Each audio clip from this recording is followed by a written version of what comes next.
3.5 billion miles from Earth lies one of the most captivating objects in our solar system. It's a tiny, icy world with the strangest atmosphere ever studied. It may have giant geysers, underground oceans. There's even a small chance it has primitive life. It's changing the way we look at Earth and our solar system. This is the former planet known as Pluto.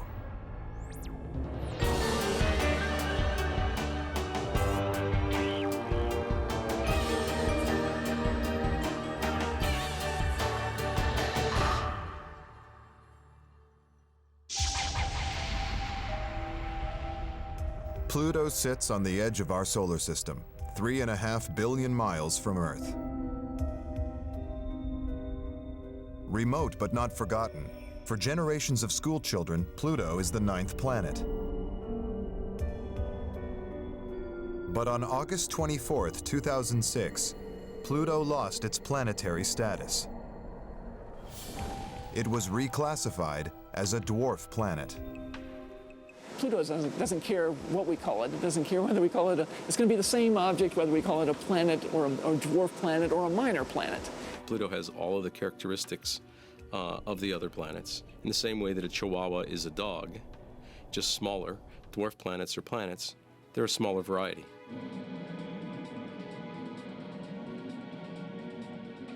Pluto sits on an exciting new frontier of space exploration. A state-of-the-art spacecraft is heading towards it at around 1 million miles a day.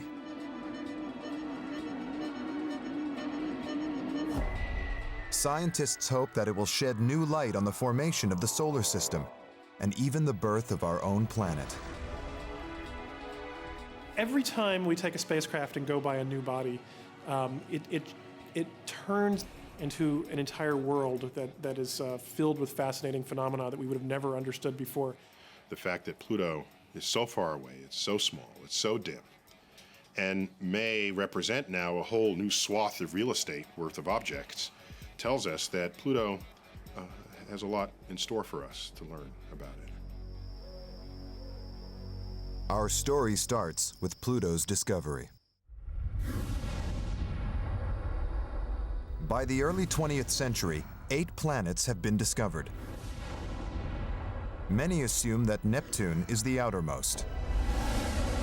But astronomer Percival Lowell is convinced there is another planet out there, a massive planet whose gravitational pull is disturbing Neptune's orbit. He calls it Planet X, but it proves elusive, and for good reason. The giant planet theory is wrong. The original motivations for searching for Pluto were based on bad data, basically. They just didn't have enough information then and good enough data to really solve this problem. By 1929, astronomers at Lowell's Observatory outside Flagstaff, Arizona, have been searching for Planet X for 14 fruitless years. 23-year-old amateur astronomer Clyde Tombaugh joins the team and is given the painstaking task of comparing vast numbers of star-like objects. Tombaugh captures the images onto large photographic plates using a 12-inch telescope, small by today's standard. He's looking for tiny points of light that have moved across the night sky. Stars remain fixed while planets move. Tombaugh continues the search for over a year. Then, examining the plates taken on the 23rd and the 29th of January 1930, a faint object catches his eye. Flicking between these two images, he sees that the object appears to have moved. He checks and rechecks, making sure it isn't a comet or a blemish on the plate.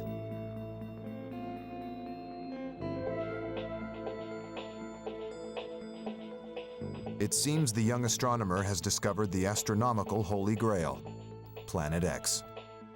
He also was extremely lucky to be looking at the right part of the sky at the right time. And of course, he had very keen eyes and skillfully able to pick out that small object as it moved across the sky. Even though the giant planet theory turned out to be wrong, Tombaugh still found a planet. The new discovery is headline news. The planet is named Pluto, after the Greek god of the underworld. Based on their original miscalculation, they believe Pluto is bigger than Earth. Pluto officially becomes the solar system's 9th planet.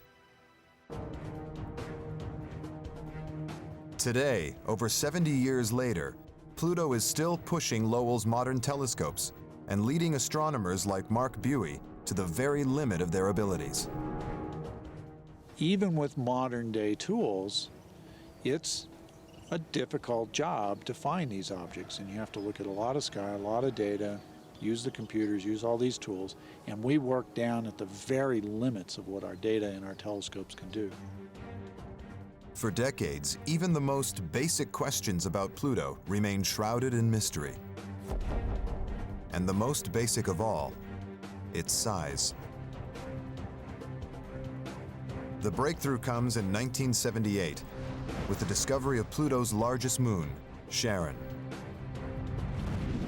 It was a stroke of luck, as no one thought Pluto had any bodies nearby. Astronomers were able to estimate Pluto's mass by looking at its gravitational influence on Charon. Now we know what the mass of Pluto is. And all of a sudden, it goes from this vague, poorly known place to now you know something about it and can start putting it in context. The results are surprising. Pluto is not larger than Earth.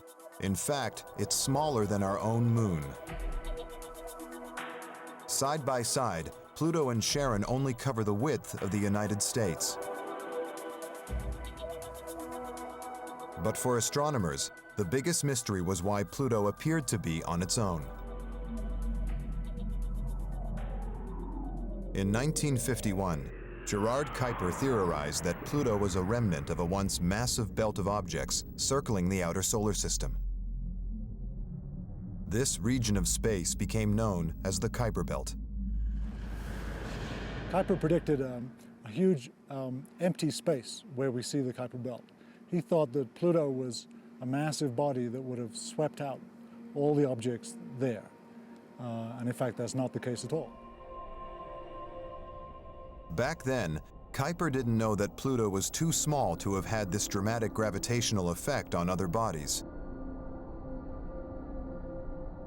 Maybe there was a belt of icy objects out there, just too small for them to see with their limited telescopes. By 1985, it did seem kind of odd to me, and to other people, I think, that the outer solar system would be a very empty place, where essentially nothing was known except for Pluto. Mauna Kea, Hawaii. In 1988, Professor David Jewett of the University of Hawaii's Institute for Astronomy begins a dedicated hunt for another object beyond Neptune. Despite harnessing the latest digital technology, the task of looking for a tiny asteroid-sized object at the far reaches of the solar system is a daunting one.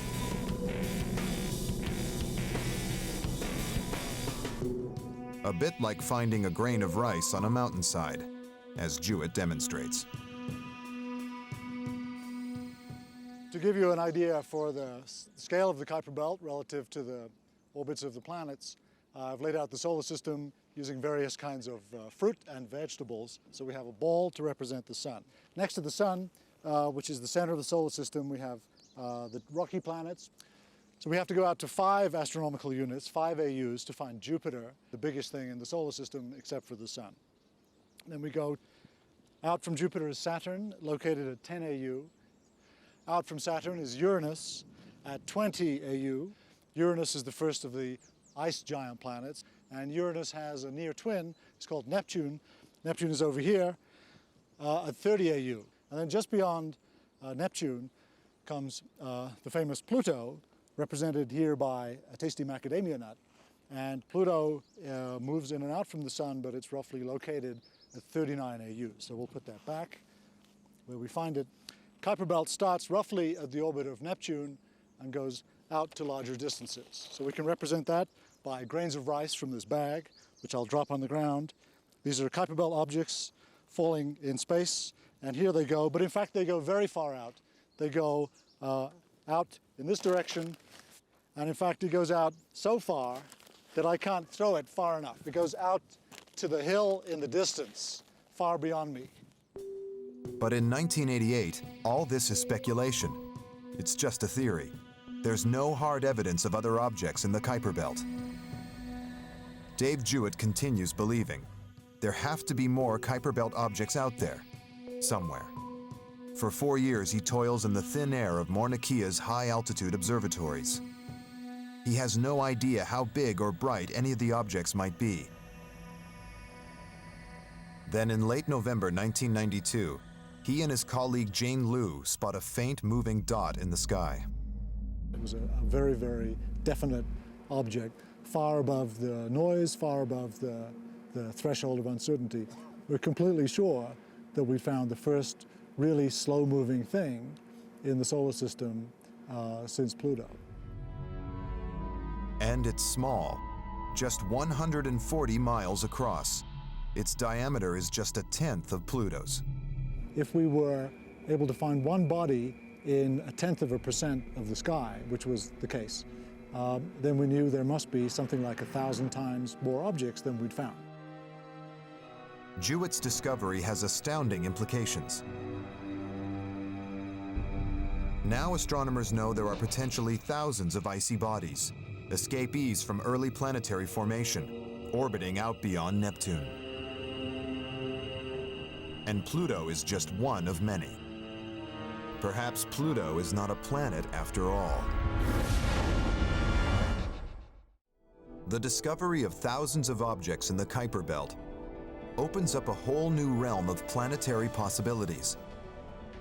Pluto no longer marks the edge of the solar system. There are hundreds of objects in the Kuiper Belt waiting to be identified, and astronomers are scrambling to find the great prize, an object bigger than Pluto. In 1998, Professor Mike Brown at the California Institute of Technology joins the hunt.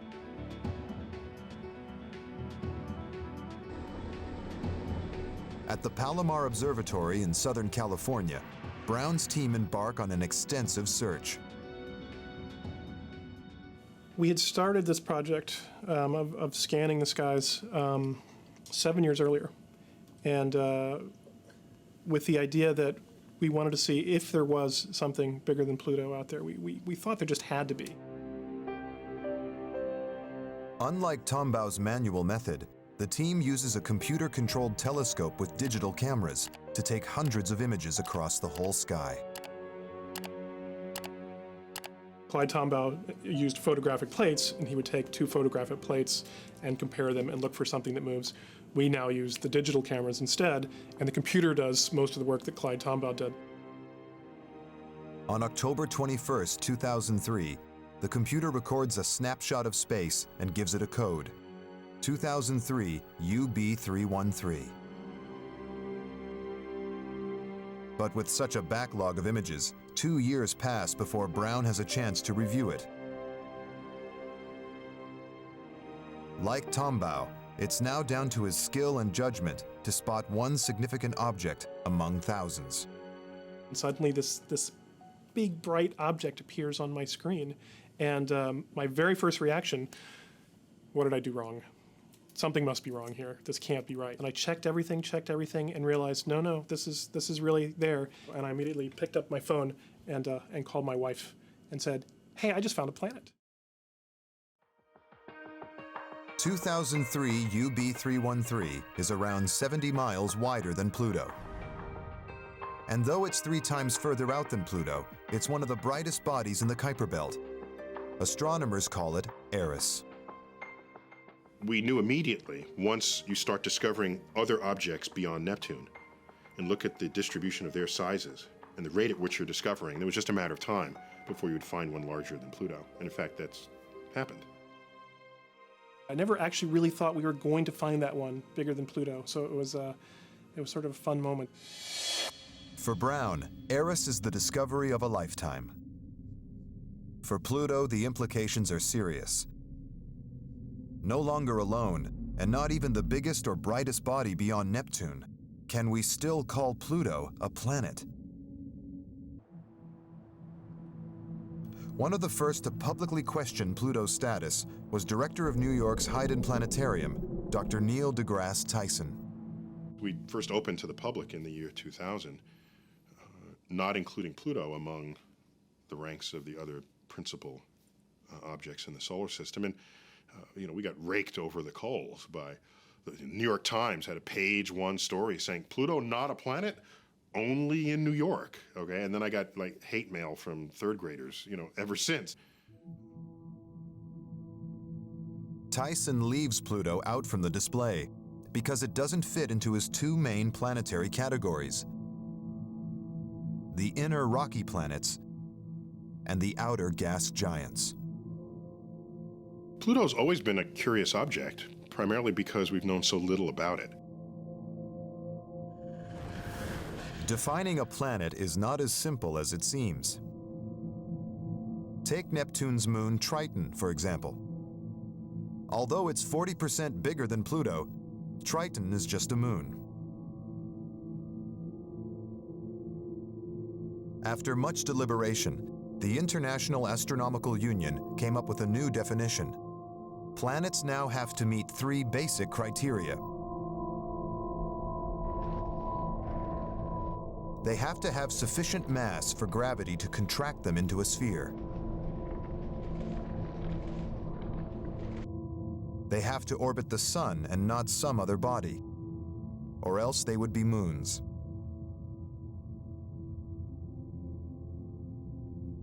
And lastly, they have to clear the material around their orbit. Unfortunately, Pluto fails to meet one of the criteria. It does not clear the neighborhood around its orbit. On August 24, 2006, Pluto is reclassified as a dwarf planet. The word planet hasn't been defined since ancient Greece. Back then there were 7 planets: Mercury, Venus, Mars, Jupiter, Saturn, the Sun, and the Moon. And it was never redefined to accommodate our new understanding of the solar system. Pluto may have lost its planetary status, but it hasn't lost its intrigue. The more scientists learn about Pluto, the stranger its story becomes. Unlike all the other planets, Pluto's surface is covered with exotic ices, such as frozen nitrogen and methane. There are at least 3 moons orbiting Pluto, a planet 2,000 times less massive than Earth.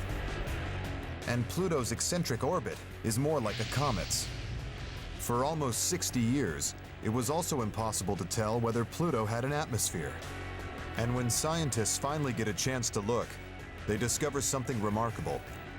Pluto's atmosphere is unique in the solar system. It's causing the planet to shrink. Pluto, once an isolated planet, the 9th in our solar system. Now stripped of its planetary status, Pluto is just one of thousands of icy bodies in the solar system's furthest reaches. It might not be alone, it might not be a planet anymore, but Pluto is still intriguing.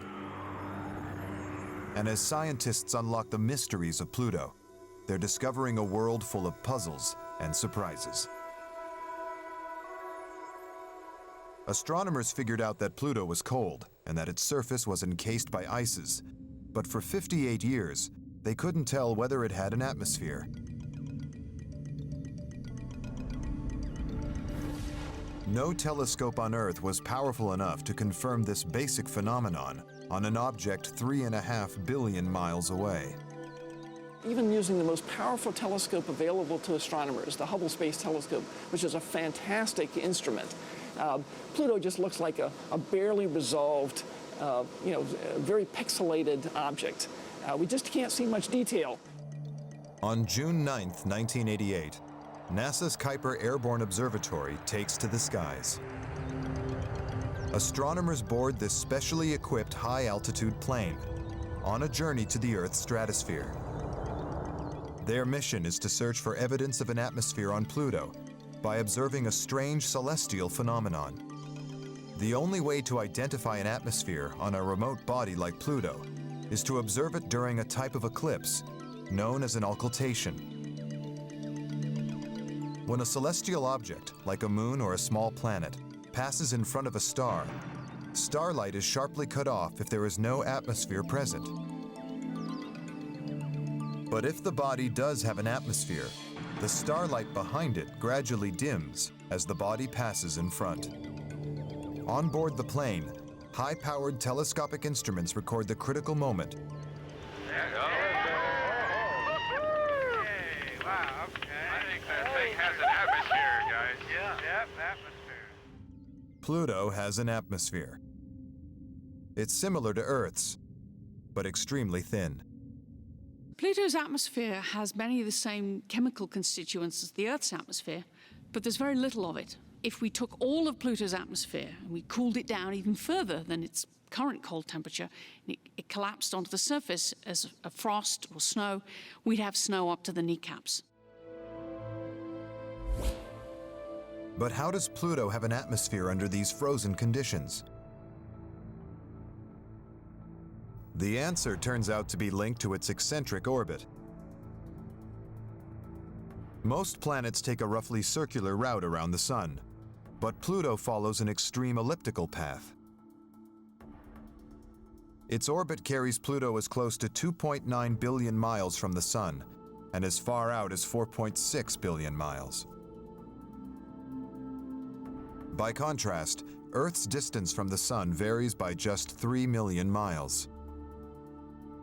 Pluto receives almost 3 times more sunlight at its closest point to the Sun than at its furthest point.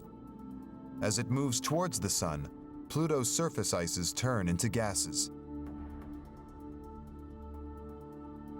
The result is a unique atmosphere. It comes and goes.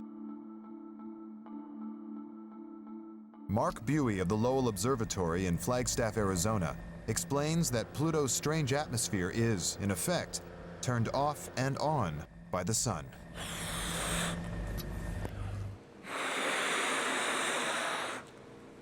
This is a little bit like what the atmosphere of Pluto might be like when Pluto is closest to the Sun. And then as the Sun goes away from Pluto, this is what happens. We're going to stick this balloon into this really cold liquid, and the balloon starts to collapse and shrink and get smaller and smaller and smaller as the pressure of the gas inside goes away. And hold it here long enough, and now I have a totally collapsed balloon. Now you'll notice as I pull it back out, it's starting to warm up again. There's actually liquid air inside there. And the gas starts to expand and swell up. And this is kind of what happens with Pluto's atmosphere, we think, over the course of its year. At perihelion, or when it's closest to the Sun, you have this big atmosphere, and then when it gets furthest away from the Sun, the atmosphere shrinks and could maybe even disappear entirely. No other known body has such a radically fluctuating atmosphere. And the more scientists study it, the stranger it becomes.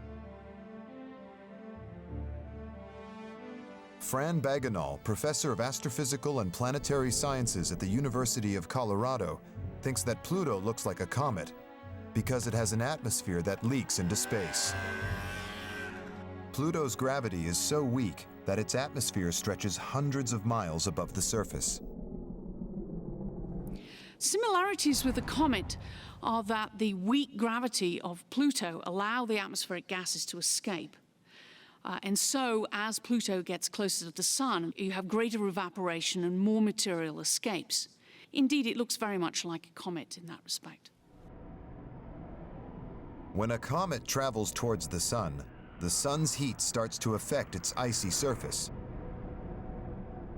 Ices turn into gases and are blasted away, giving the comet its distinctive tail of ionized gas and dust. Although Pluto doesn't release dust like a comet, it does leak up to half a ton of atmospheric gases every second. And this leads scientists to a startling conclusion. Pluto must be shrinking. Each time it heats up, it gets a little smaller. During our solar system's lifetime, as much as 18 miles of Pluto's terrain may have been lost to space. And so as a result of this, we expect there to be a considerable variation in the surface, hills and valleys that have evolved over the age of the planet. Hidden for decades, Pluto's strange surface is obscured to even the most powerful telescopes. But there is a special type of device that can bring it into focus.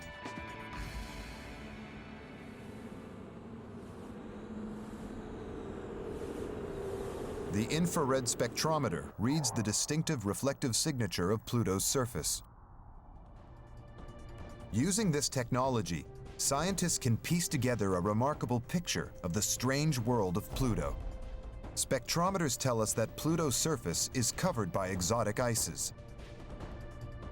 Temperatures on Pluto drop to a chilling -396 degrees Fahrenheit, so that nitrogen, methane, and carbon monoxide exist as frozen solids. The gases we breathe, see through, and move through on Earth make up Pluto's rocks, plains, and hills. Astronomers think that around 30% of Pluto is made up of ices. Beneath the exotic ice-covered surface sits a water-ice mantle. But is Pluto just a frozen world? As scientists investigate this puzzling dwarf planet, an intriguing possibility emerges. Could there be an ocean hidden beneath its surface? Could the existence of ice and liquid water on Pluto provide further evidence that the Kuiper Belt was a source of Earth's water?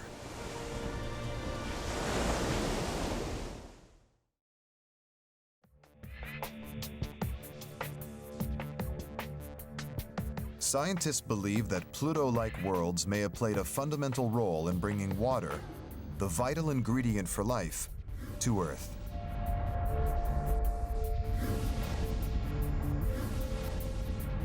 In the outer solar system where the sun's influence is weak, water ice is abundant. But could Pluto also have liquid water?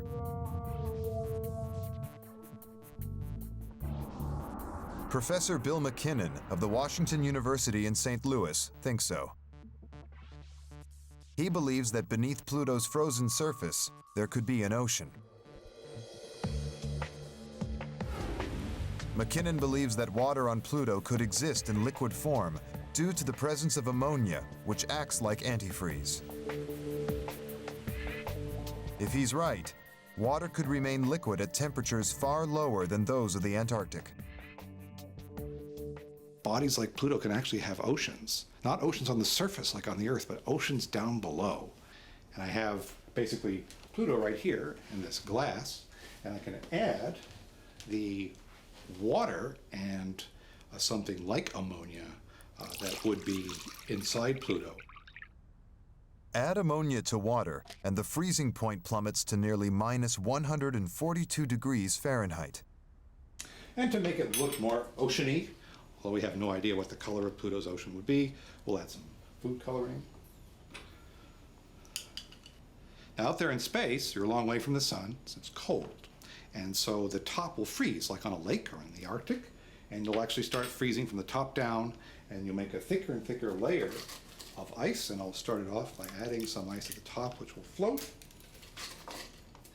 And then, because we can't actually go into deep space, we'll put it in the freezer. But I put an earlier version of this a couple of hours ago, and this is sort of what you'd actually get. You'd actually see an icy layer floating on, I can jiggle it a little bit, a liquid layer that actually won't freeze. After 2 hours in the freezer, the ammonia keeps the water liquid. But turn the temperature down below -142 degrees, and even ammonia-rich water freezes. On Pluto, surface temperatures are a mind-numbing -390 degrees Fahrenheit. At temperatures this low, every drop of water should freeze. So for water to remain liquid under the surface, there must be another force at play. a force that scientists believe lies deep inside Pluto's inner rocky core. Here there may be radioactive substances which generate heat as they decay. This heat could raise Pluto's subsurface temperatures to the critical level where ammonia-rich water can exist. It's a tantalizing theory, because whether in liquid or frozen form, the presence of water on Pluto and its Kuiper Belt neighbors could hold the key to one of our planet's greatest mysteries: the origin of its oceans. One popular theory suggests that comets, which are rich in water ice, may have delivered water to Earth. But Dave Jewett thinks comets may not be the only source of Earth's oceans. Jewett believes Pluto-like bodies in the Kuiper Belt may also have played a part. It would take roughly 1 billion average-sized comets to deliver Earth's water, or one single ice ball 600 miles across. No comet this large has ever been discovered. But in the Kuiper Belt, there are between 50 to 100,000 ice-rich objects larger than 60 miles in diameter, and dozens at least 600 miles across. At the dawn of the solar system, astronomers estimate that the Kuiper Belt was around 100 times more massive than it is today. Sometime in the past 4 billion years, the Kuiper Belt has shrunk. Several tens of Earth masses, even up to 100 Earth masses of stuff, originally was present in the Kuiper Belt and then was lost by some process that remains mysterious. Could this loss coincide with the creation of oceans on Earth? This is Neptune, the 8th planet and the Kuiper Belt's closest gas giant. Computer simulations show Neptune's huge gravitational field may have dislodged Kuiper Belt objects, sending them spiraling toward the Sun. Parts of them may have collided with Earth. We know there was a period of time when there was just stuff slamming in all over the place. And that had to hit the Earth too. It's possible, entirely possible, that those objects were Kuiper Belt objects, which are full of ice and water. Most of the water is hanging out in the outer solar system, and all the rocks are in the inner solar system, but maybe by these stirring events, you can kind of bring these two areas together. If the theory is correct, objects like Pluto in the Kuiper Belt played a part in delivering Earth's water, vital to all life as we know it.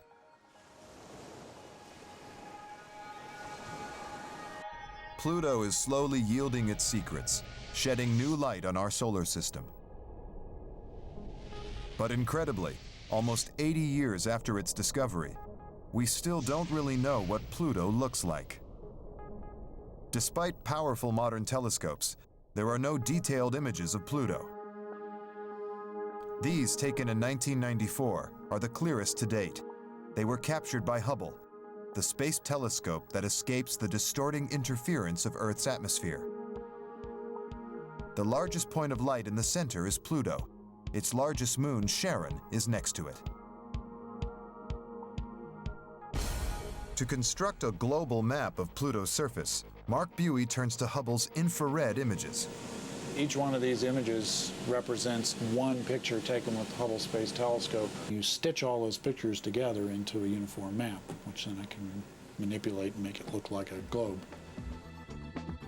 This composite globe shows a reddish surface with patches of light and dark, evidence that Pluto has a varied landscape. At the solar system's outer limits, beyond the reach of even the most powerful telescope, Pluto remains shrouded in mystery, but not for much longer. You either need a bigger telescope or you gotta go there. And so, we're going there. Right now, a sophisticated spacecraft is racing towards Pluto at around 1 million miles a day. It's ETA 2015.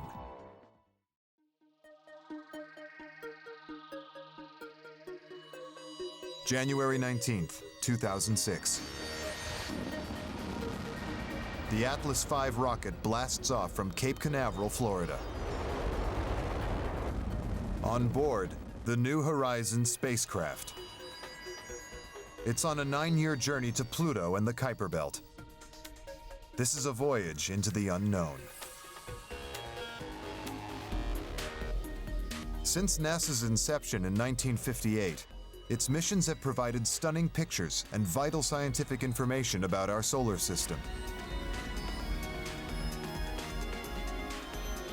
Some have even involved robotic landing vehicles to examine and explore these new worlds up close. NASA has sent spacecraft to every major body in the solar system, except Pluto. Pluto is still waiting to be explored. In the first ever image of Pluto taken almost 80 years ago, the planet appears as a tiny pinprick of light, no brighter than a distant star. Even the latest images, captured by the Hubble Space Telescope, show Pluto as just a blurred ball of light.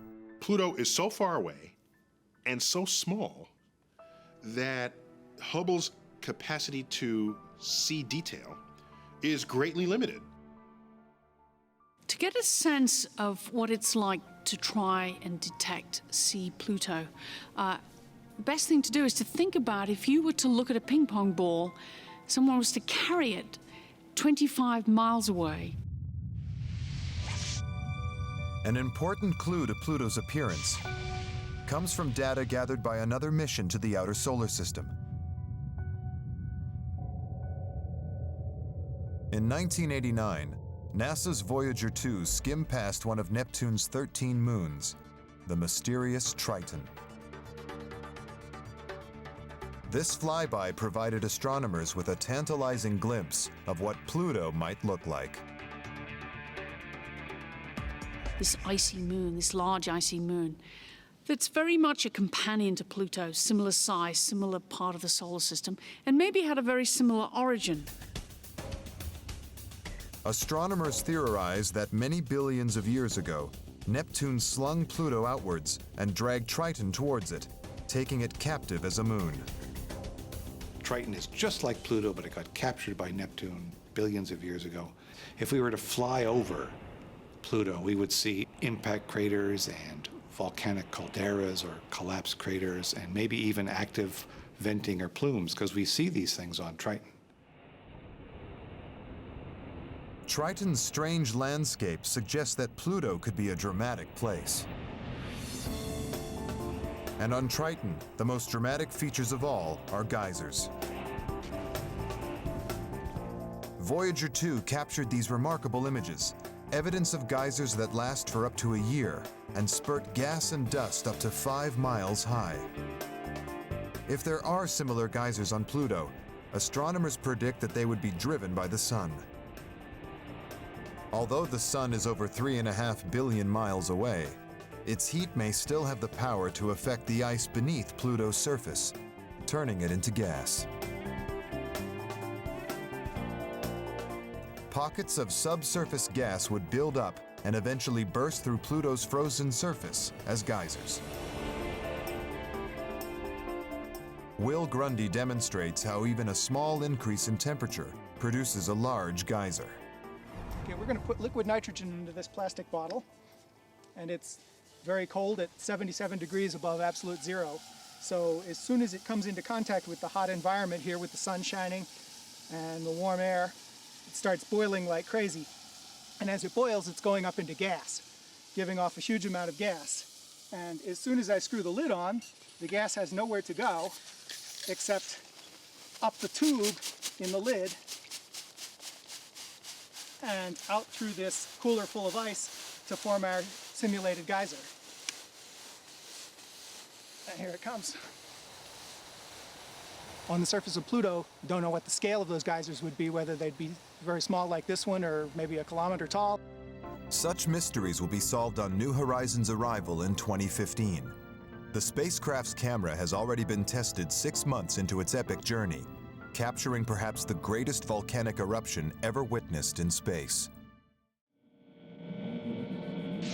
76 years after Pluto's discovery, and after 17 years of research and development, NASA's New Horizons spacecraft sets out for Pluto.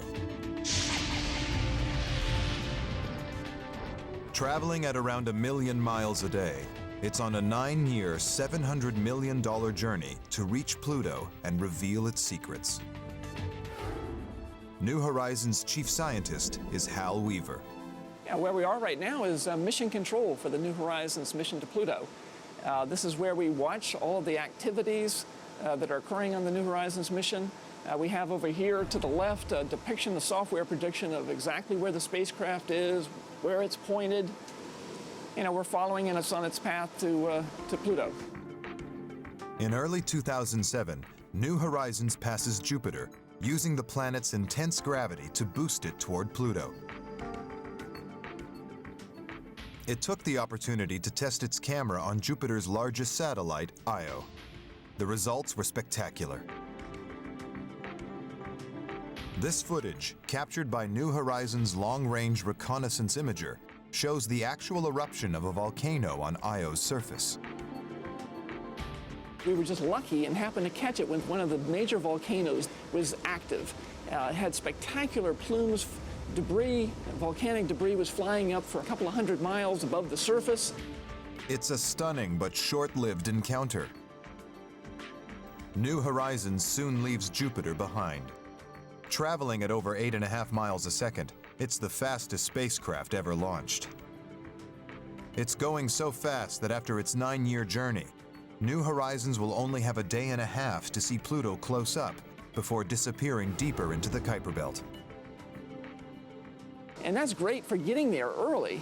But on the other hand, of course, that means that everything is really sped up as we fly by, because unfortunately, we can't just go to Pluto, put on the brakes and stop and hang around for a while.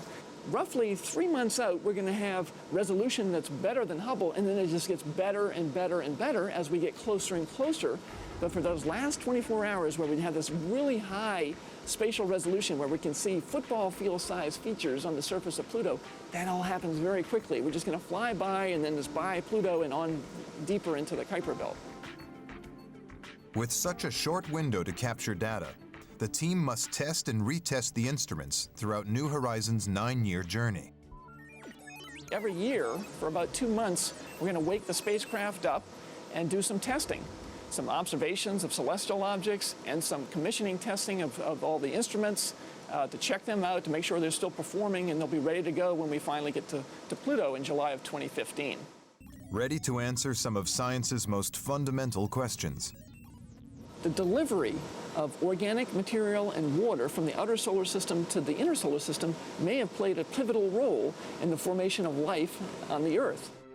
It's just one of many questions about the solar system and its formation that scientists hope New Horizons will help answer. But above all, when New Horizons arrives, astronomers are expecting the unexpected. I think the most exciting things that we're going to learn from New Horizons are all those things that it never even occurred to us to ask. And suddenly you go there and you realize, wow, we didn't know anything. One thing is certain.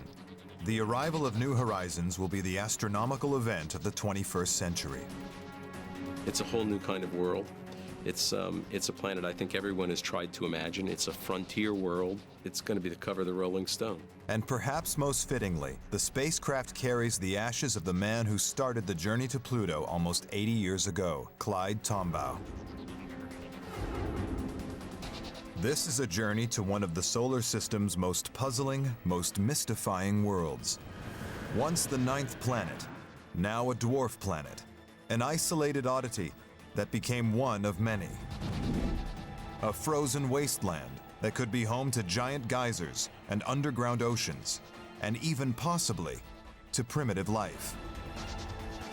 With so many twists to Pluto's story, who knows what surprises lie waiting to be discovered? Waiting for New Horizons' arrival in July 2015.